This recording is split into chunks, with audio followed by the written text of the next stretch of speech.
আরে ভীষণ ক্ষুধা পেয়েছে, আশেপাশে তো শুধু রাস্তা, কোনো দোকানপাটও দেখছি না, কি যে করি। এই কি হয়েছে তোমার? আচ্ছা এখানে কোথাও চকলেট আছে নাকি, দেখি তো, কোথাও থাকবে হয়তো বা। এই তো পেয়ে গেছি।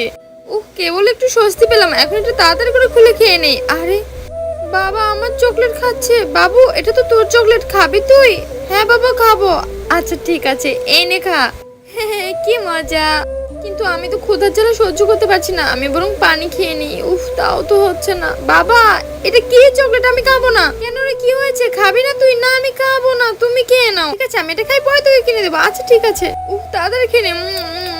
কিন্তু তার আগে তোমার কাছে কোনটা বেশি দামি, এক বস্তা টাকা নাকি মা বাবা? যদি মা বাবা হয় তাহলে ভিডিওটিতে লাইক করে চ্যানেলটিকে সাবস্ক্রাইব করে দাও, আর যদি তা না করো তাহলে ভেবে নেবে তুমি মা বাবাকে একদম ভালোই বাসো না।